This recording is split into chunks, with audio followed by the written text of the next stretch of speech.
This is the Watchmen podcast on TV Podcast Industries, where we're looking at episode 2, Martial Feats of Comanche Horsemanship.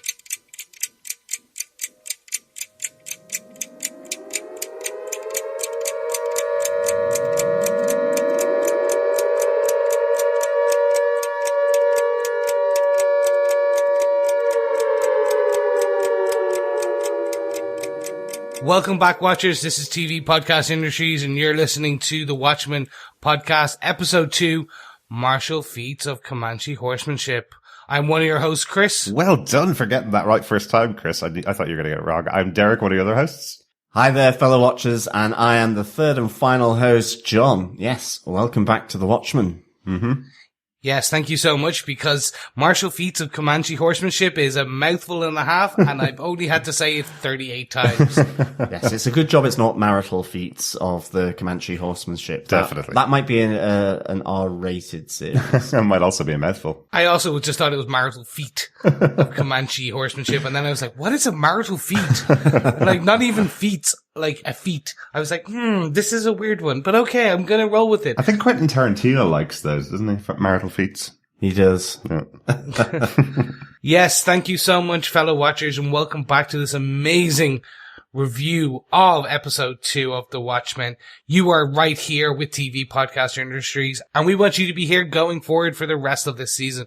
So make sure you pop over to our website at tvpodcastindustry.com to subscribe to any Minutemen or Crime Buster podcast player. You can also get us on Apple Podcasts, Google Podcasts, or any other good one too. Yes, we have our own feed for the Watchmen podcast on Spotify and on iTunes now. I didn't have that when we put out our first episode, but it is available now over on Apple Podcasts and Spotify, and I think on Stitcher as well, have a Watchmen podcast. Otherwise, as Chris said, subscribe to TV Podcast Industries to get everything we talk about, not just the Watchmen. And yes, we have a special feedback episode after each of our main review episodes. We want to hear your thoughts. You can leave a voicemail so we hear your dulcet tones on this podcast over on tvpodcastindustries.com, or you can send us an email with your feedback at tvpodcastindustries.com. We also have a fantastic group over on Facebook at facebook.com/groups/TV Podcast Industries, where you can follow along with us, give us your thoughts, your opinions, so any cool things you see around the world. Just make sure you only put your feedback in our spoiler-filled posts. But gentlemen, I think that kind of gives us the main kind of bits of the palaver where we have to go through each episode. I really want to talk about this episode, so do we want to get into it? Definitely. We only go through that because we may have some new listeners that may not know exactly how we do our podcast, because we do it slightly differently each time that we talk about new shows as well. So with these ones, we do have the episodes in advance, so we're recording our podcast ahead of anybody seeing them. And as Chris said, we're going to be doing our feedback episodes if we get enough feedback in about the episodes. We're kind of crossing fingers and hoping loads of people will be watching along with us, of course. So if you have any thoughts about the episode, just even tell us what you think of it, whether you like it or not. Email them and send them in to us exactly at the details that Chris said. But let's get into the episode details. Yeah, well, I think I may be the fascist here on the fact that we have to always say where people can find us. Absolutely. That's coming from Game Over Greggy. It certainly is, from Greg Miller, yes. And what time do people have to get their feedback in, John? Yes, you can send your feedback in by 2 minutes to midday on every Wednesday. Yes, exactly. And hopefully we'll have the podcast out a little bit after that. Let's get into the details of this episode. Once again, the episode was written by Damon Lindelof, this time with Nick Cuse. Nick Cuse was a staff writer on The Leftovers, an excellent show that we've talked about a couple of times on the podcast here from Damon Lindelof as well. He wrote 2 full episodes of the show himself and was a staff writer on 9 episodes of the show as well.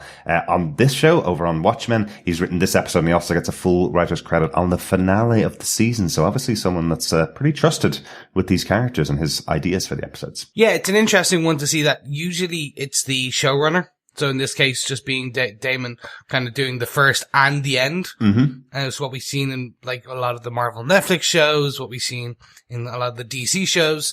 So it's strange to see that Nick is back as well. So obviously he works quite well with Damon. And it'd be interesting to see what parts of episode 1 and 2 carry over those threads that are so important in the finale.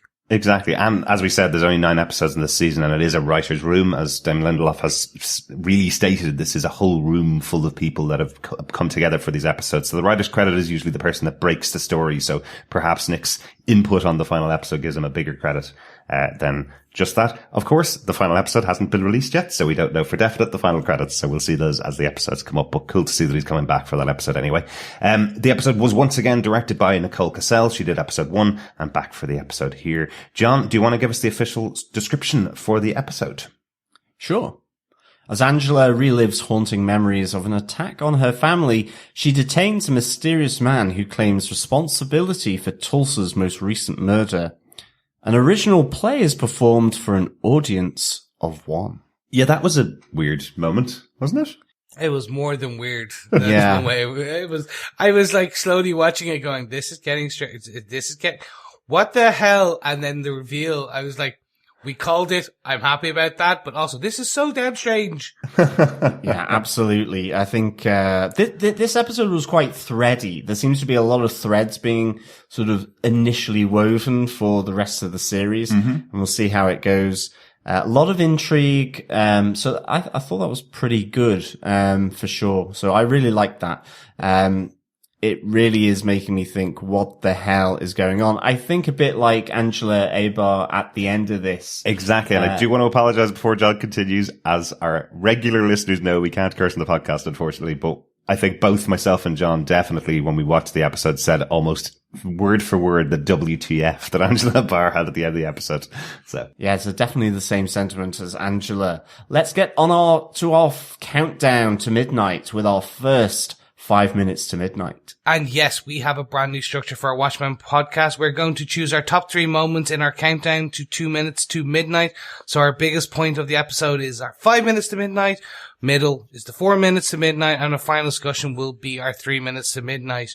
We'll end our chat at 2 minutes to midnight because, like any good Belle at the Ball or Cinderella, we need to be home by midnight. Otherwise we turn into a pumpkin. Fitting that it's coming up to Halloween. Well, that and the doomsday clock, the official end of the world, is currently set at 2 minutes to midnight, yes. Yeah, I like my Cinderella one more. But what is that I hear? The doomsday clock is approaching.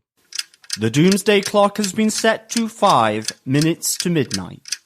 So, gentlemen, we are at 5 minutes to midnight. What was your first big point that you want to talk about? John, kick us off. Well, my big point is certainly the poor wardrobe choice at Judd Crawford's house. Yes, that kind of Grandmaster KKK type outfit there, hung up, backlit, frontlit, looking like it's in a museum to some degree, but with the sheriff or police badge there on the side. Yeah, I thought this was kind of fairly on the nose, but it just added to a bit of mystery, maybe suspicion. You know, is this Judge Crawford's? Was he a part of that previous sort of group? I can't necessarily say it's the Rorschach or the 7th Cavalry, but certainly, you know, from the first episode we saw 1921 Tulsa with the Greenwood Massacre in Tulsa. Was it a family member who used to be that and he's retained it for some reason? Is it his? I'd also have the question of, or is it his wife's? And the reason why I say that is because I feel that the 7th Cavalry leader has very distinctive eyes. They're quite blue, and I think his wife does too. So I'm not entirely sure. I might be barking up the wrong tree there. Interesting. But I wonder, is it his wife's? I'm thinking, if it is Judd Crawford's, was it some kind of way to infiltrate into the 7th Cavalry? So it was kind of, you know, dangerous missions. It's not because he believes in that ideology, or in some ways then was it planted? Because, you know, this is all set up, and it's quite on the nose from Will, who's been captured by Angela, and has been taken back to her bakery, and sort of secure detention. He's kind of arrested, but not fully arrested. Yeah. And he says, you know, Judge Crawford does have skeletons in the closet, and ultimately when she's there for the wake, for his funeral, she finds more than a skeleton, a rather big bogeyman in the shape of this sort of, you know, that Grandmaster KKK outfit. Although Will does seem quite surprised that she took the idea of having skeletons in his closet literally and went and checked out his closet. It's like, yeah, exactly. I know I said skeletons in his closet, but that is a figure of speech kind of thing, you know? Definitely. But it throws up a lot of questions here, around the integrity of Judd Crawford, or whether it's a plant, whether it's part of sort of a disguise or costume for infiltration into the 7th Cavalry. Is it some kind of heirloom, or dare I say it, I'm going to throw it onto his wife as well. Is it something to do with his wife? And now that he's gone, she can kind of display it in all its kind of nastiness, I suppose, in the wardrobe. Maybe, like, the people that were at the wake also throw a little bit of doubt on who Judd Crawford and his wife possibly are. We did see the presidential candidate, Keane, I think his name is. We saw him from the newspaper last episode. We see him being introduced to Angela Barra in this episode here. This is the opposition to Robert Redford, President Robert Redford, the person that brought in the Redfordations to compensate the Tulsa residents who were, and families who were attacked back in 1921. So if she is siding with this candidate Keane, it's possible, as you say, John, that she is a member of the 7th Cavalry or is connected to them, or it's him. Effectively, she's taken his coat and hung it up in a closet, you know, and his coat happens to be the Grand Master of the KKK coat. Yeah, it's like when you have guests around and you put everyone's coat on the spare bed, except his is a hooded KKK outfit. Something like that, yes. Maybe the sheriff's badge, though, is pointing a little more towards Judge Crawford. Yeah. Mm-hmm. Yeah, no, James Woke, who played Keane, he's a big actor now. He's done his time in a lot of TV shows, never really broke into movies, but I can very much see him playing the leader, the bad guy. Mm-hmm. He does it very well in his previous shows. Yeah, yeah. So I see that, because he plays the politician, like, all smiles really well. Yes. We do see Jane, played by Frances Fisher, saying that she used to work for him. Mm-hmm. So it's very much in some political sense. Now, I'm actually leaning towards, and I kind of dismissed it quite easily, and Derek, I'm apologizing, that you thought Judd was some form of mass vigilante. You did think potentially he was DD, he was the second Night Owl. Dan Dryberg, yes. That's what I thought last episode. And I have a feeling somebody actually commented on a post we put up after just seeing the trailer from The Watchmen, saying that he's drinking out of a mug that has an owl on it as well. So some other indication that possibly this was Night Owl 2 from the original comic book, growing old now and living in a different city. The comic books did actually end with Dan Dryberg and his partner at the time, Silk Spectre, both creating new identities for themselves to go into hiding. So possibly his new identity was Judd Crawford, and he went into hiding by moving out of New York and moving to Tulsa. These are all speculation, of course. We haven't seen any further than this episode, but I still think there's a possibility that this is something that he's doing. I love John's idea that he could possibly be trying to infiltrate the 7th Cavalry with using this really inflammatory KKK outfit. It's either that or he's got a very odd eBay history. Yeah, absolutely. Yeah. I think the other thing as well is that maybe, you know, if it was Will that did string him up, then that could be the reason. Unfortunately, his infiltration double bluff has backfired, and he's actually been thought of as a prominent member of the 7th Cavalry. I don't know. I think the other thing as well about candidate Keane is, you know, at the way he kind of asks Angela, are you police? Again, it's quite a leading question, given that you would think people in politics would also be trying to hide or not reveal the police identity, given that they're allowed to hide their face. And I thought that was quite interesting. I mean, she kind of brushes it off with, I used to be, but I'm now retired. I run a bakery. Yeah. But I thought that was an interesting question that would be asked from a prominent public figure, for a police organization where the identity of the officers needs to be kept secret in this new world. Yeah. What the way where my head is at is that potentially Judd's superhero costume, his previous persona, was hung up in there originally. Like you would have seen the Night Owl kind of, superhero outfit Yeah. in there.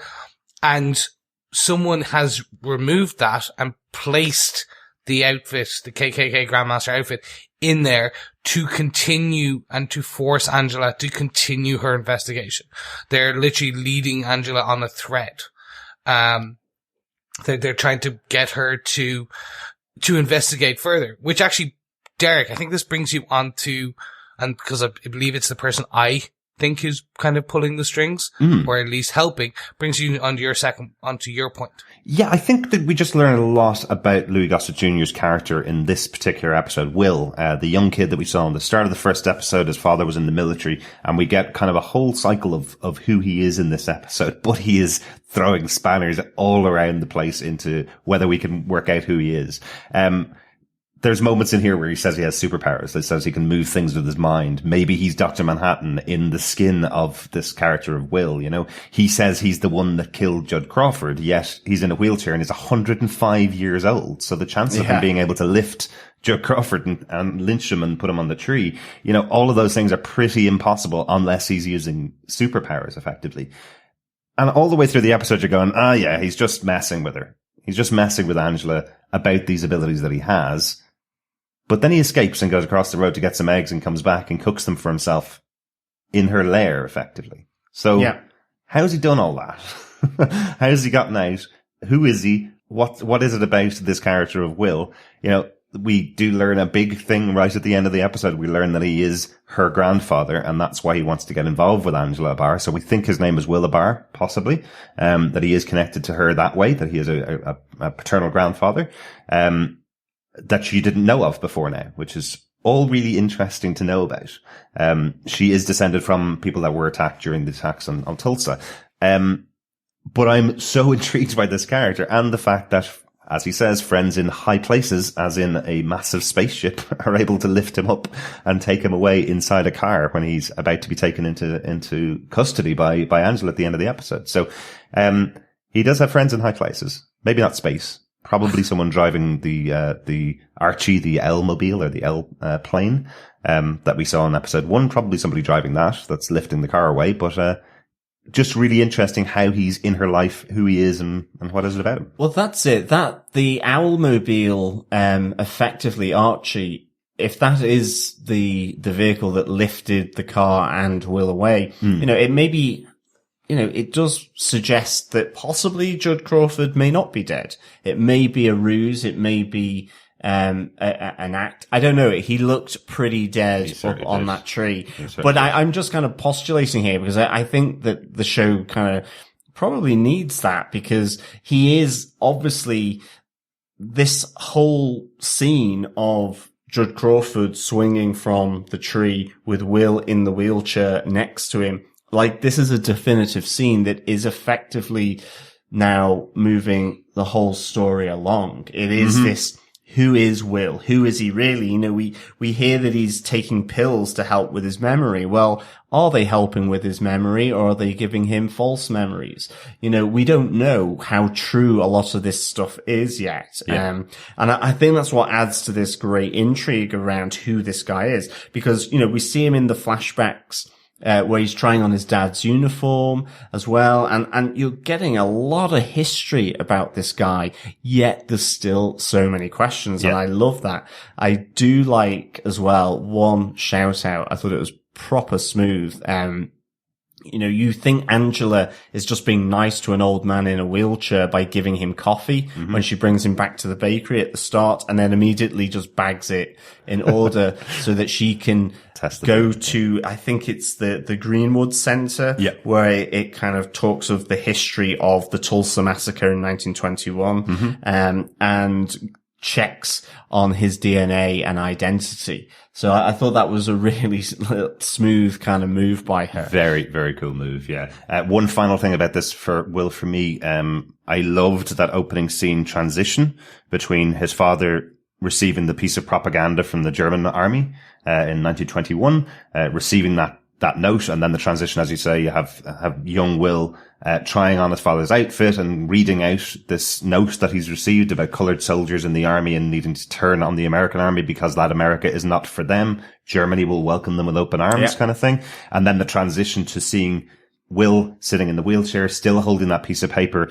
How many years now? We're talking like almost 100 years later. He's still got that same piece of paper and still reading it. So to me, it's saying the propaganda that's been used back in those days, Will has always grown up with that piece of propaganda associated with him, constantly reading it as his last reminder of his family that he left behind in Tulsa, when he went and was freed. So what has it done to Will's mind to have this piece of propaganda as being his only living memory of his family for 100 years? So it seems to have turned him against American society, it would seem. Yeah, I think it's really important. This actually did happen as well.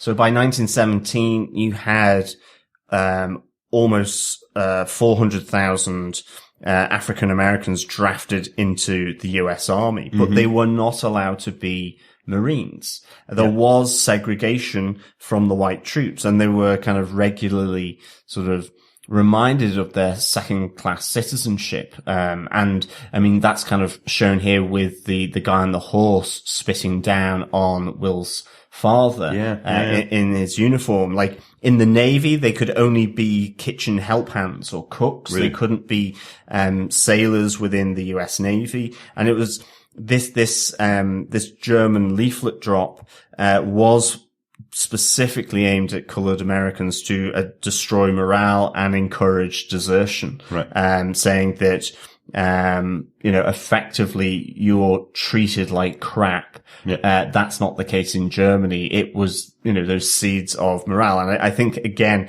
it's one of those really interesting parts of history, like with Tulsa 1921, that obviously is maybe a little more unregistered within the history books, or slightly less told. And I think this is an interesting thing that may be running through each of the episodes. We don't know yet, but certainly it started off the first two episodes with fairly prominent historical events for African American people where you may not really know about it or hear about it. Absolutely. I'm starting to think of Will as almost like a Professor Xavier type character, or more, say, old man Bruce Wayne from Batman Beyond. Right. Yeah. Where he's infirm, in terms of like he cannot lift. He couldn't have lifted Judd and kind of, basically hung him himself. Yeah. But I'm starting to think of he is a character who is like a mastermind. He's been around 100 years. He's been planning to destroy the KKK, or in this case, the 7th Cavalry, for years.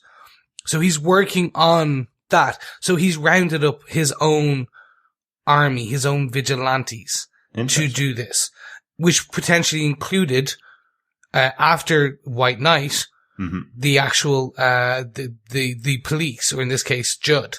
And when he found Judd dead, he's like, okay, we need to replace Judd. We need someone else who will most likely be the leader of the authorities, which in this case is going to be Angela or Knight. So he's basically he's a puppet master. He's pulling the strings. And, Louis Gossett Jr. plays that role so well, where just the look in his eye, when Angela looks at him and he's being spirited away. Yeah. Like it's the smile on his face where he goes, I told you it was someone, I told you it was people in high places. Yeah. Really interesting. Our doomsday clock is still ticking. We do need to move on to our next big point though, Chris. So what is your big point for the episode? So one of the big ones for me is the roundup of the suspected 7th Cavalry. And it's okay. It's only about a 10-minute, kind of scene, but it's starting to show the authorities versus the suspected cavalry, the downtrodden, because it was, Angela says to the Russian that they're not all 7th Cavalry. And he goes, I know, but they'll know who is. So what you do get is this very much show of force by the authorities, by the police, where all of them there in masks, in front of the trailer park. But then you see all of the trailer park residents, or not all of them, some are still inside, their actual homes, but you see a lot of them there, and they start standing up because the Russian incites them towards it. So what we're getting is this, two clashing heads. Now, also, I will say, fantastic scene for action.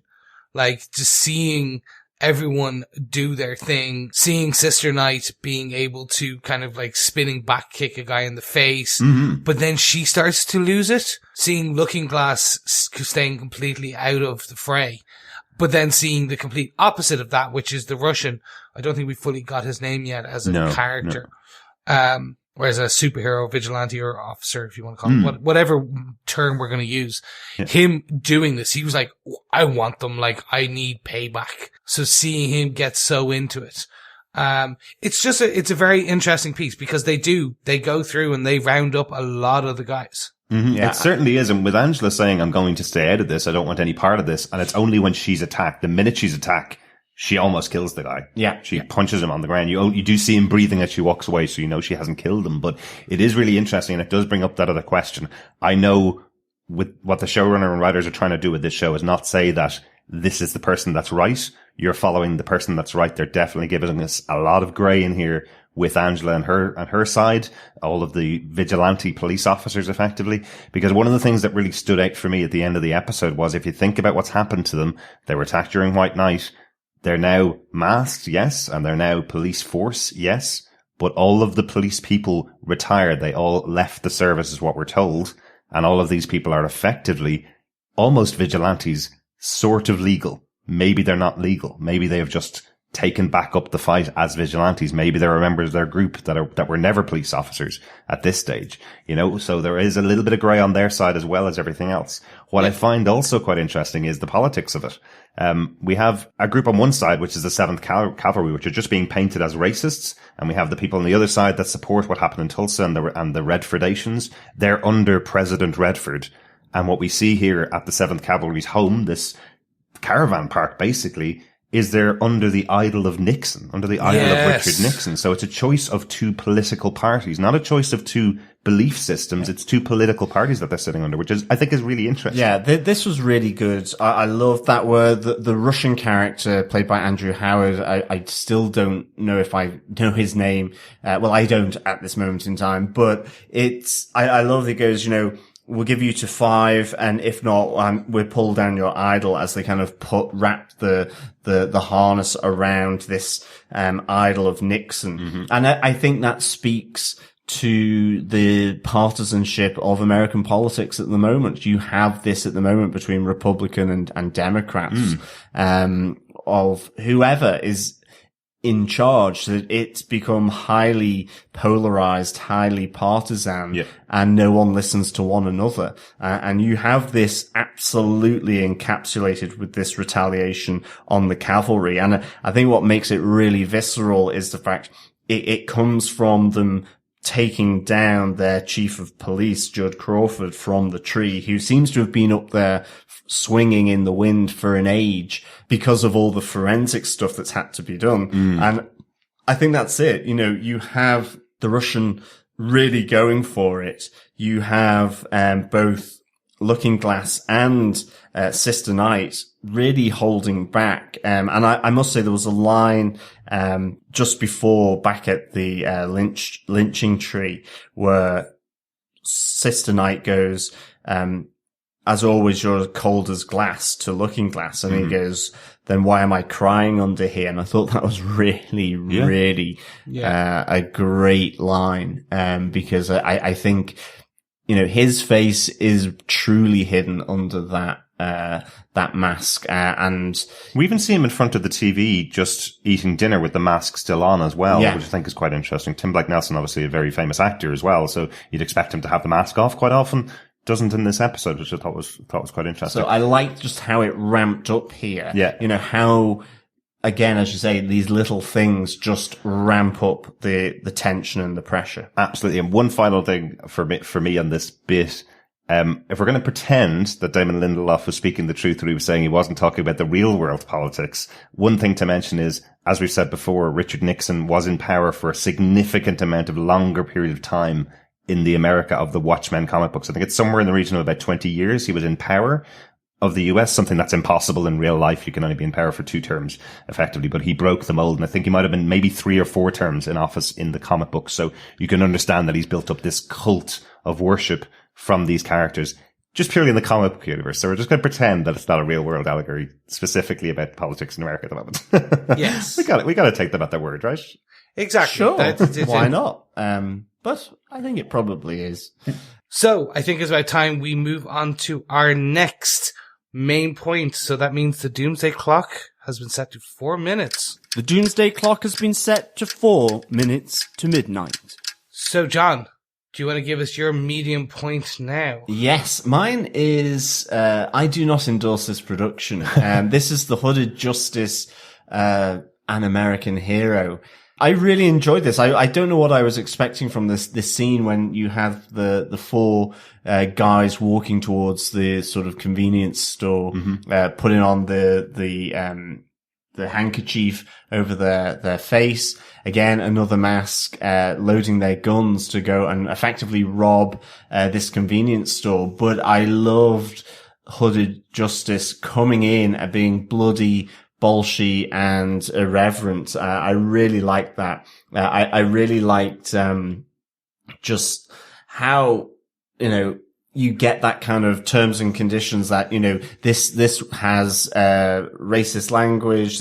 Will be show depictions of violence. This will be, sort of abusive in a way to literally every section of society. That it's not endorsed at all. This view of, an American hero, this hooded justice. So I really enjoyed this scene. And I thought the whole action, in this scene was really good. So, this is my meeting point because again, the Hooded Justice is one of those characters that's always been there in the comics, as well as, in the movie as well. But you only really, obliquely get to know about the Hooded Justice. So it was good to get, this character sort of having his moment saving the convenience store, in a roundabout way. Yes, he gets rid of the 4, robbers, but he's kind of a bit of an arse about it, really, in the end, to literally everyone. So I really enjoyed, this rescue by the Hooded Justice. Yes, Hooded Justice, one of the earliest of the superheroes. He's probably been around first. I think he was the first person to put on the mask and inspired a bunch of other people, and one of the main members of the Minutemen, the first superhero group as well. Yeah. So what I find really interesting is the take when we see the Hooded Justice saying, and we see his body washing away, and he goes, "That's not really me, but I needed everyone to think that was me." Yes, exactly. Do you feel the voiceover is a little bit like Rorschach's voiceover? Yes, exactly. I got that. I'm more going, so one of the core parts of the original comics books was, the comic within the comic. And actually what we see is that the theme of the comic within the comic was always kind of somewhat reflecting some of the core themes of the Watchmen universe and what was happening in each of those issues. What I'm starting to wonder, is this what's also happening in Tulsa? In that someone has said they are dead. And now, John, this kind of leads back to your Judd piece. Potentially someone has said they died because they wanted the world to think they were dead so they could do what needed to be done. Okay, maybe. Now, is this Judd, or is this potentially Rorschach? Is this, because there's definitely a direct link between Rorschach, keeping his mask on, pulling it up and eating, and Looking Glass. Absolutely. Doing that. And you said it's strange to see that actor and that character at home having his dinner with just a mask. Absolutely. And as we say, the Rorschach mask itself was supposed to reveal something about the person that looked at the mask. The Looking Glass mask is effectively a mirror mask that people look at and see their own reflection in it as he interrogates them. So those two things are massively similar. The idea of looking at it and seeing yourself reflected back, definitely. So yeah, I definitely see that. I do love that line from Hood of Justice, this documentary that's being made where he's going and people ask me, "Who are you?" And he goes, "If I knew who that was, I wouldn't be wearing the effing mask, would I?" I think that's really good. That was great. Massively violent though. And I think one of the things about that costume that we have in Hood of Justice, it's definitely one that worked really well in the comic books. You could see what was going on with the noose and with the hood and that outfit. And then we saw it in live action for very, very short amount of time in the Zack Snyder movie. Seeing it in action here in this ultra violent scene, I actually thought it worked very well. I love the reactions of everybody around as he's taking out each of the people that are trying to rob this shop. As he gets more and more brutal, they're all kind of like, giving him a little bit of applause in their own little way and really happy to see Hood of Justice. And then he starts smacking the guy's head off the counter and then breaks his head with the cash register on top of it to finish his brutality. And everybody in there is disgusted by how violent he's gone, really. Yeah, it's really violent. I mean, the whole thing is, but yeah, he doesn't hold back, shall we say. And again, to me, there's a little bit of Rorschach in that as well. And I like what you're saying, Chris, about this idea of having the body wash up, pretending it's him, and you're getting these flashbacks. So you're starting to wonder what's real, what's imagined, what's the story within the story that feeds into the current story. I mean, it was even with the flashback to the White Knight, it was kind of like how that worked in all of this. And I know we'll come to that in a minute, but it's also about the individual people. Who is it? Who are these people really? Are they who they say they are? Or is it just different people behind the mask, taking forward, what the previous person who held that mask believed, carrying on their work, this idea of having multiple people inhabit the idea that's presented by the mask. So I think that's really good. Maybe, and as you mentioned, Chris, the Black Friday comic book, comic books were very popular in the late 70s, early 80s when this book was being written. And we see in this, everybody is sitting down in front of the TV to watch American Hero Story and see the story of Hood of Justice. This is a very central thing. So I think you might be right about that little reference to the connection between the Black Friday comic book and Hood of Justice on TV, the American Hero story as well. Yeah. So, I think that kind of ties up the American Hero story. Derek, because John did briefly mention it, would you like to go on and talk about your point? Yeah, my middle point, my medium-sized point for the episode really is the White Knight, the attack on Christmas Eve, because I think it's just filmed so well and gives so much information about why the police force are now the way they are, I suppose. So we see Angela and her husband at home on Christmas Eve having that really funny conversation where he's going, the clock is at 2 minutes to midnight and he's going, in 2 minutes, I'm opening up that present, Angela. He's kind of saying to her, I don't like surprises. It's Christmas Day then. Once again, midnight figuring in quite significantly into this TV series. And then the 7th Cavalry break through their door and shoot at her. Really interestingly, she takes out one of them, gets his gun, and the other guy is apparently standing over her, got her dead to rights, and she's unconscious on the floor, but she wakes up in hospital alive afterwards, right? So putting a little bit of fuel to John's theory that maybe Judd is involved with these guys. She wakes up with her former chief standing over in the hospital, watching over when her husband's gone away.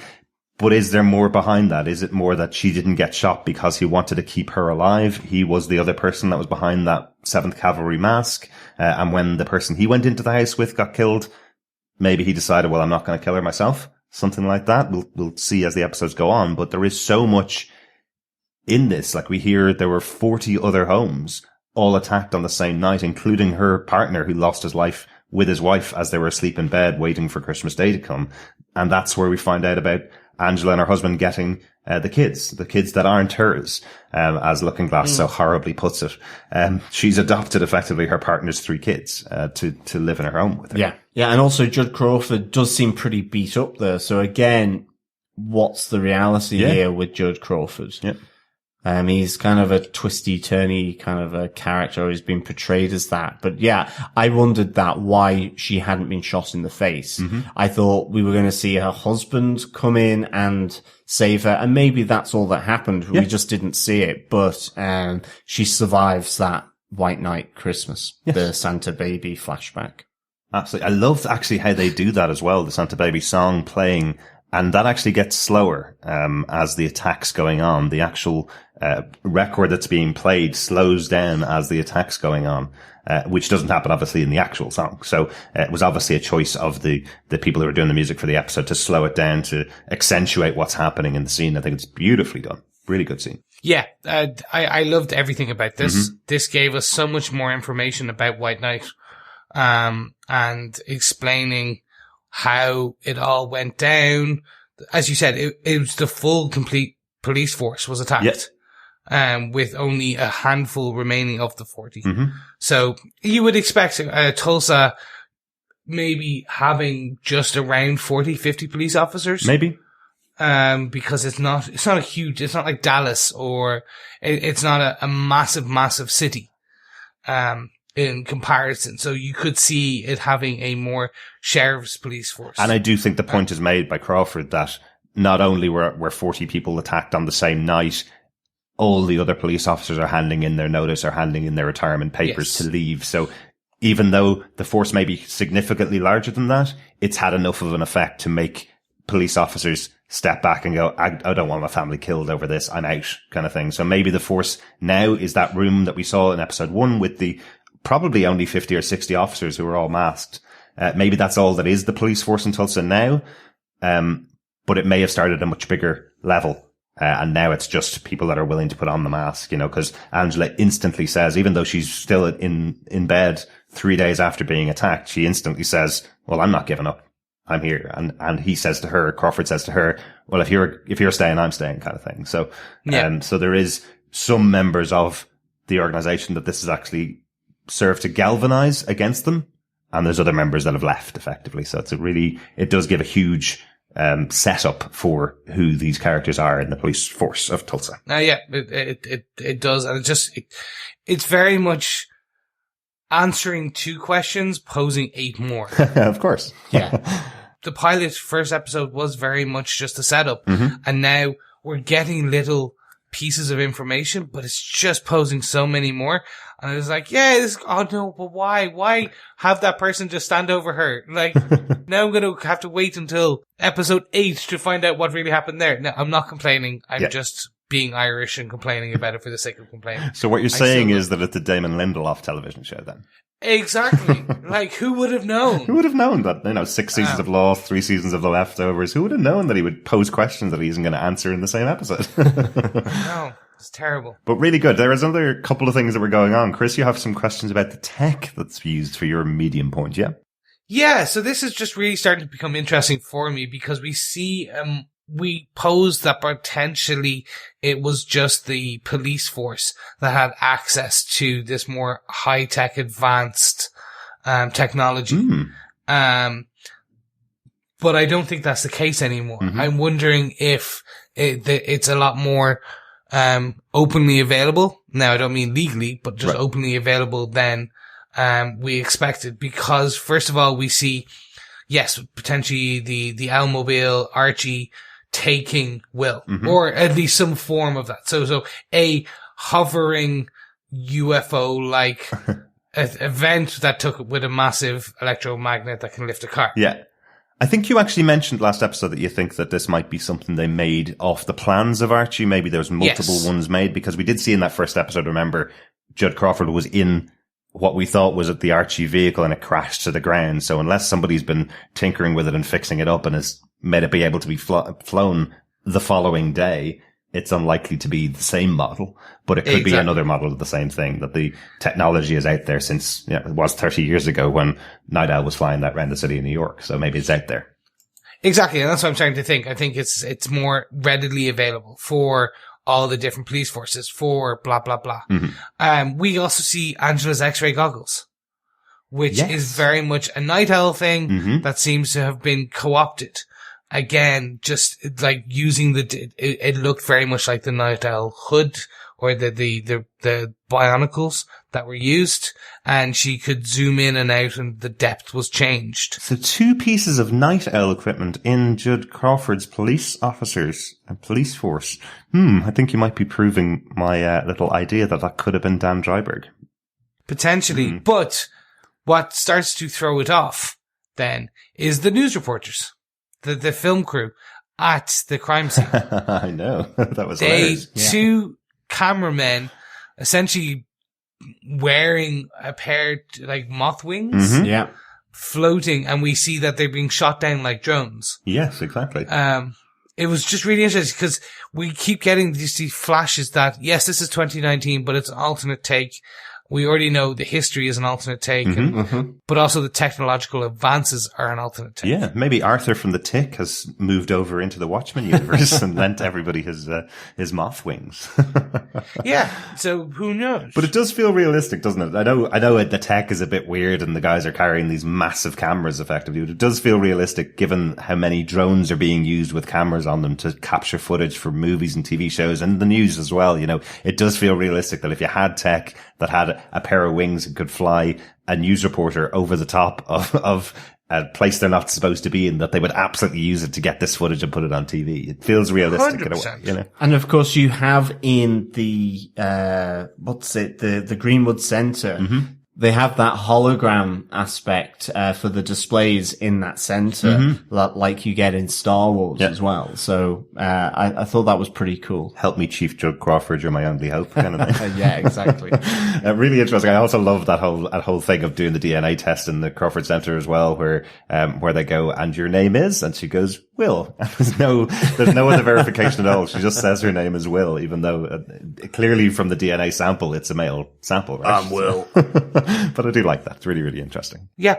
No, so that was my main kind of secondary point. It's just that I'm interested to see where they continue to take this tech now. Absolutely, yeah. And interesting if it's all to do with Night Owl. Has he been involved in the creation of all of this tech, or Adrian Veidt possibly somewhere creating some of this tech for the world? I did notice this episode, definitely, I think might have mentioned it in the first episode, but I definitely noticed it in this episode, all the electric cars that are driving around. Every car seems to be electric. So definitely a change from where we are right now. Most cars are petrol with a couple of electric cars, maybe every 4th or 5th one kind of thing. This is certainly, electric cars have pervaded in the world much more than they are currently as we speak, I suppose. Yes, but speaking of the impending climate disaster, let's get to 3 minutes to midnight. The doomsday clock has been set to 3 minutes to midnight.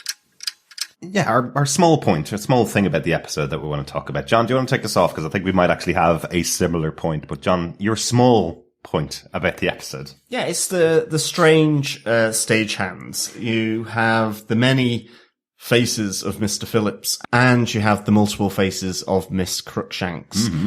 Yes, I think Chris mentioned it for the first episode, this idea of maybe clones, androids possibly, bionics, or just multiple sets of twins like Dolly the sheep, but I suppose that is a clone. So yeah, clones. But we have all the stagehands, all the actors on stage doing this play, that are all Mr. Phillips and Miss Crookshanks. And unfortunately, one of the Mr. Phillips really has a pretty brutal end, where fire in the hold, really is fire in the hold. It didn't seem as though there was much, special effects with that one. No.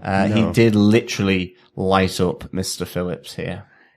And what I thought was interesting, that first moment where you have Jeremy Irons repeating what we saw in episode 1. He's getting the cake delivered to him at his table again, but this time he has absolutely no time for him. He's like, yeah, get on with it, right? I want to go down and do this play again. Now I want real tears tonight, Miss Crookshanks. So you're wondering how many times has she performed this play with the death of Mr. Phillips over and over again every night, as they try to perfect this play. I guess that's what they're doing. Really brutal, really awful, and I hope they're clones, not twins, John. You know, twins are real things in real life. No, right? exactly. So clones, possibly. Yeah. And I thought what was most disturbing was that one of the Mr. Phillips was called Montrose, was being called Montrose, and he wanted to become Mr. Phillips, who he must know will be in the next rendition of this play, given a fairly large amount of pork crackling in the fire hole. So I was like going, basically, you're just suicidal, Montrose, because you want to become this new Mr. Phillips. Well, now Montrose challenged Jeremy Irons' character, and Jeremy Irons says, "Do you want to be the next Mr. Phillips?" So it's very much like that guy's just annoyed me, right? He's gonna be the guy I burn to death in this furnace tomorrow night. Like it's really violent. And, we had this discussion about the posters advertising Jeremy Irons' role in the show. And this is actually, if you don't mind me also bringing in my point for this part, we saw the posters of Jeremy Irons saying he is exactly who you think he is, and everybody thinks he's Adrian Veidt, that he's Ozymandias from the original graphic novel.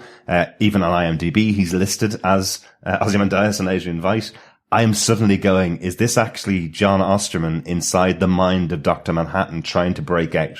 This crazy, messed up guy that has been stuck inside the mind of the super being for the last 40 years, 50, 60 years even, since this accident happened to him. And this is why he's building this play, effectively. We have that really weird moment where he comes up on his horse to a tree and plucks what you think is an apple out of it and actually turns out to be a tomato. Well, that's not in the real world, is it? So, yeah, that was actually one of my points. There you go. I was going to actually comment on that because you had talked about this potential non-real world scenario, where maybe like in the mind of or VR, etc. But then with the reveal of what I'm assuming are clones. Right. I don't think they're androids. I think this is clones. I'm wondering if, Jeremy Irons, Ozymandias is basically genetically altering things. So the tomato tree is an apple tree that grows tomatoes, and it's one because he likes the taste of tomatoes. Yeah. So he has grown that himself. I'm wondering if they're going to change part of the creation of Dr. Manhattan. Okay. That Ozymandias had a hand in it.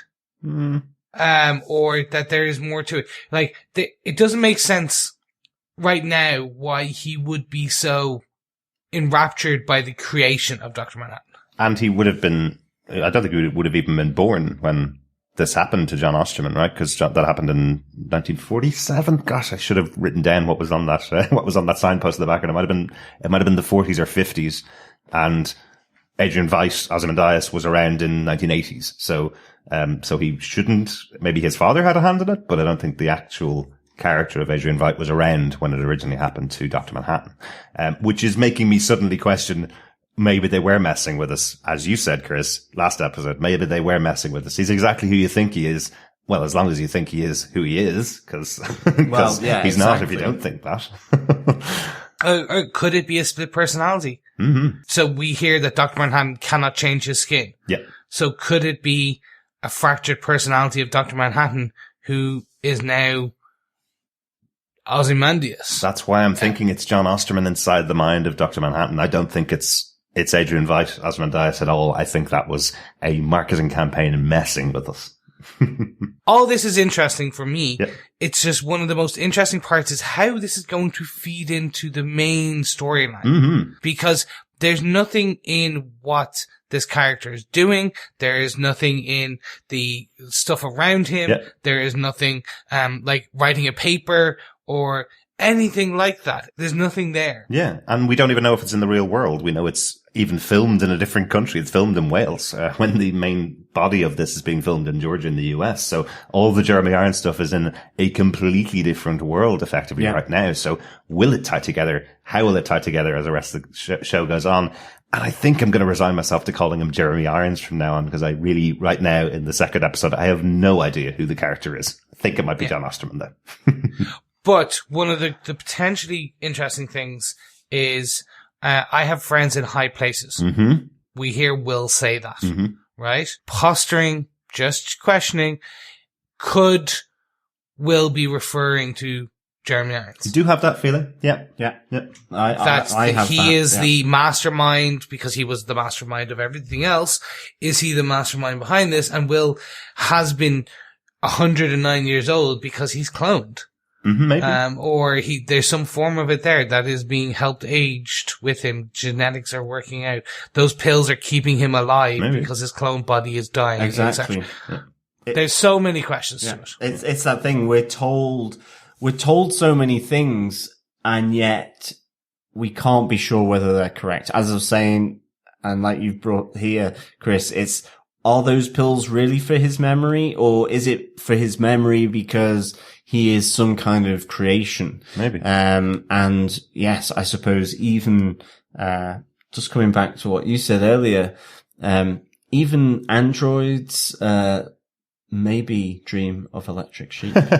Perhaps. It's fascinating. You can see from that being all of our point, final point. I know we said it's our small point, but all three of us have chosen that weird moment where we see the stage play. We also see a giant naked blue guy. So, yes, nice reference back to the comic there, obviously, when we have the creation of Dr. Manhattan there with Mr. Phillips. So we do get everything here in this scene. Why is the character of Jeremy Irons so obsessed by something that must have happened 60 or 70 years ago if he wasn't involved in some way, whether he is John Osterman, whether he is Dr. Manhattan, personified as a human, as we heard the mention that he can't do that. Maybe he can now. Maybe that's what he's been working on for 30 years while he's been off on Mars, getting to look like a human, and he's put himself in the body of Jeremy Irons and has broken his brain or something. It's the obsession of the mind being played out, and eventually it will pull back and we'll be on Mars. Mm-hmm. Or will we? But gentlemen, I do hear the doomsday clock again. The doomsday clock is now at 2 minutes. I repeat, 2 minutes to midnight. So, this is our final point. Just kind of any last minute notes, some Easter eggs, comic connections that you noticed, gents?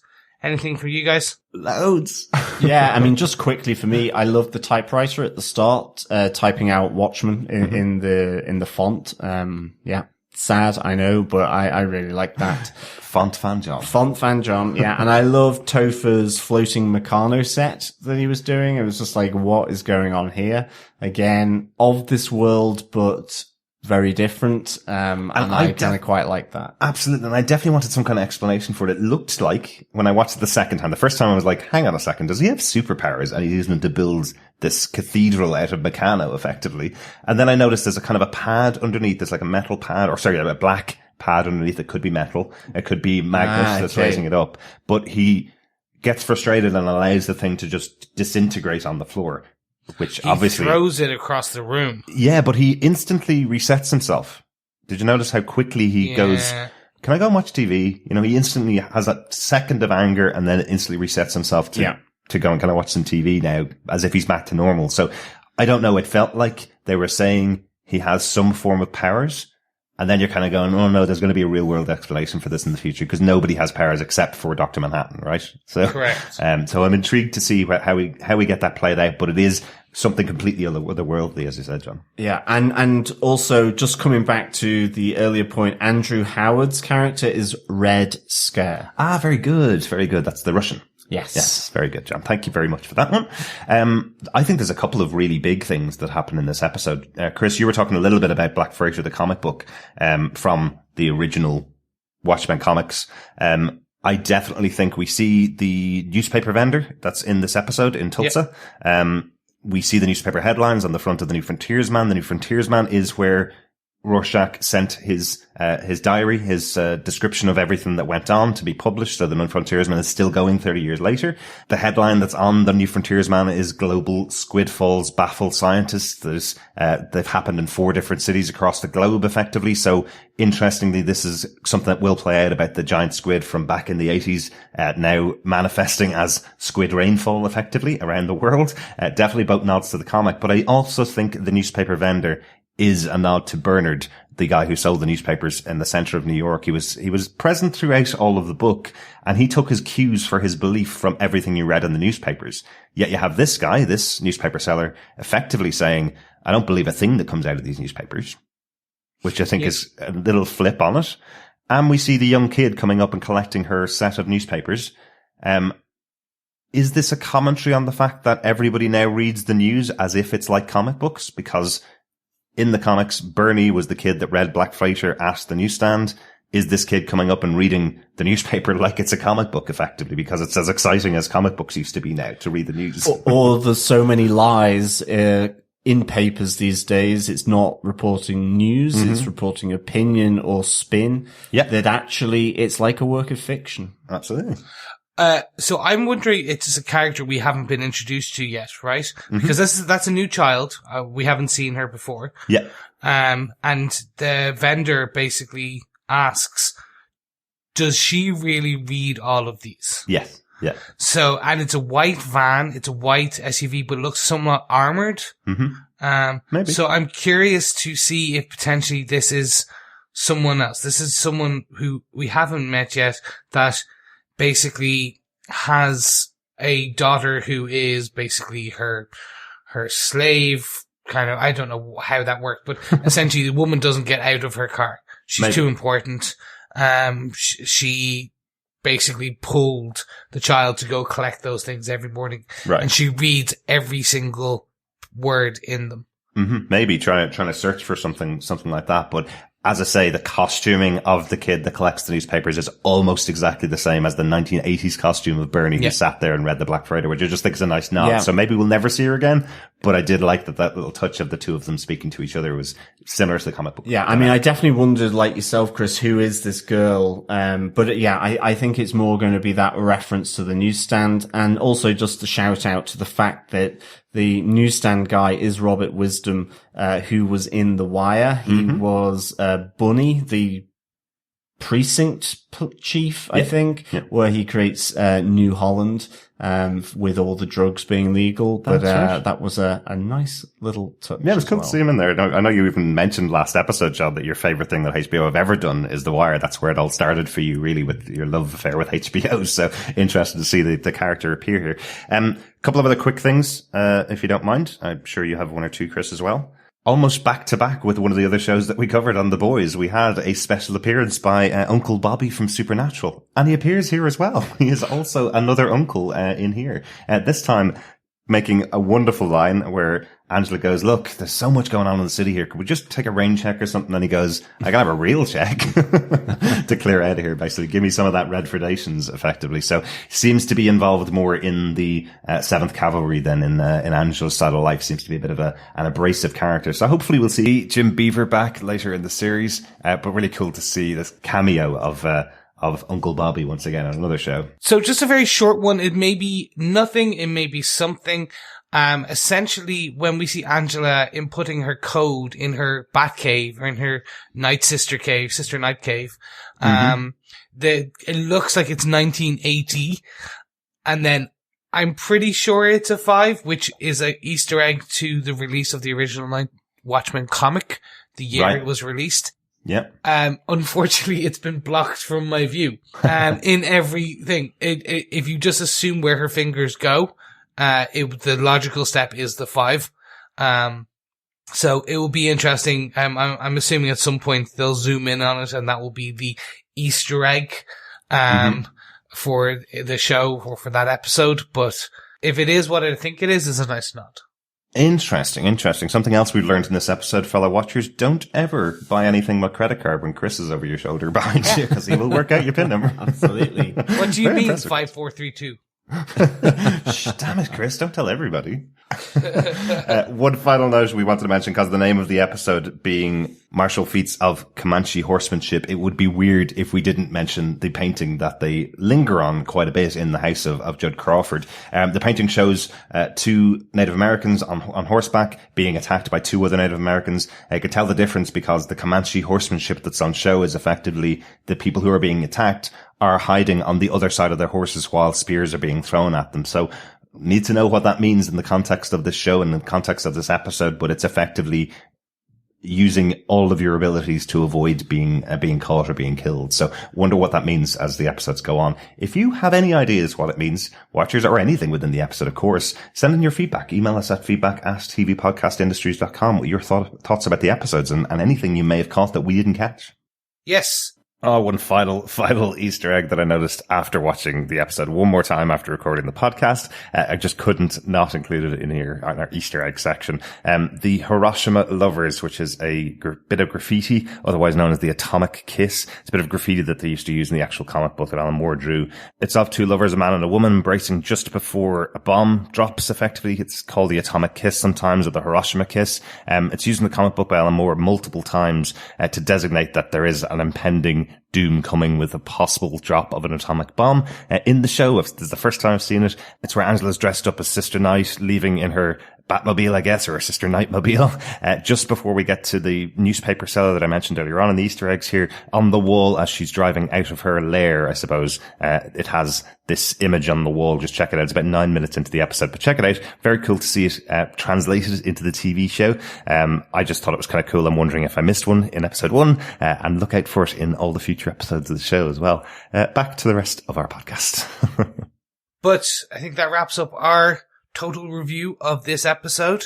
So just to kind of put a nice bow on it, John, what did you think of this episode overall? I really liked it. To me, this just added so much to what I think is going to come and what's just been. It's got intrigue, it's got mystery, you've got doubt. There's nothing is sure here, I think. And that's what I'm really liking about it. At the moment, it feels like I've just jumped out of a plane and I'm yet to open my parachute. Nice. And you're still swirling around, falling a bit. And you're just trying to make these connections.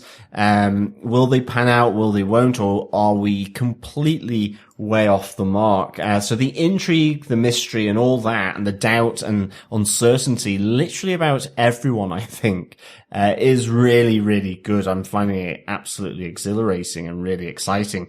So I really enjoyed this episode. I give this 4 blue members out of 5 for sure, in reference to the Blue Man Group headed by Dr. Manhattan and his refinery. Excellent. What about yourself, Derek? I love this episode, but I absolutely will repeat. I ended it saying the exact phrase that Angela said at the end of the episode. WTF is going on? I have no idea. How are we going to podcast about this? Because all I want to do is watch the next episode and find out what actually everything means. I don't know who anybody is. I don't know who I can trust. Even Angela seems a little bit untrustworthy in here because she gets so violent the second she's attacked that she goes way beyond the parameters you'd normally put in a member of the police force, you know? So everybody seems under question for me right now, which is great. That's what I love about these kind of shows. You know, it's something exciting and interesting to talk about. So yeah, really up there with the first episode and really excited to see the third one next week as well. Chris, what about yourself? Yeah, I'm not even gonna lie about it. I'm completely enthralled by this show. It's captured a lot of the threads of what made the comic book so enthralling for me. It posing questions, you just want to consume everything about it. And what I found one of the best parts of this is that it's done at a standard of just the cinematography, the composition of the music, the overall acting. Like, it's a HBO level show. Oh, yeah. And I don't mean that as other shows couldn't have done this, but they've really rolled out the carpet. The way the composers, Trent Reznor and Atticus Ross, the guys from Nine Inch Nails, have pulled together the music.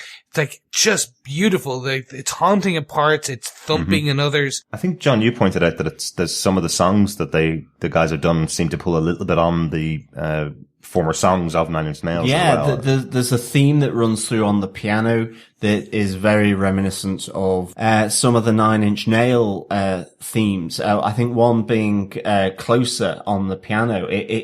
It's really, it feels like he's riffing on that in parts. The outro to Closer, the outro, piano piece. Yeah, absolutely. I think Right Where I Belong, or Right Where We Belong, I think is one of the tunes that they've kind of used bits of. It's something that Trent Reznor does do quite a lot. He had his album Ghosts, which was about 3 or 4 hours of instrumental music that he did. He has these really interesting themes. It was one of the things he did to kind of sell himself as someone that could do soundtracks effectively. So really intriguing. And you're right, Chris, it does kind of unnerve you at times throughout the episode, exactly at the right points that you want to be unnerved. The music kind of nudges you over the edge, which is cool. Yeah.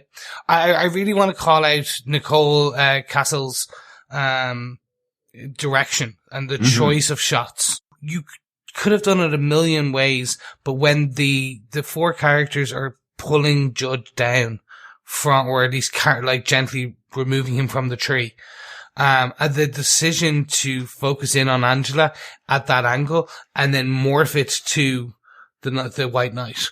Oh, beautiful. It was she's just talking to her husband, yeah. But just the choice of all these shots and the close-ups and it was just so well done.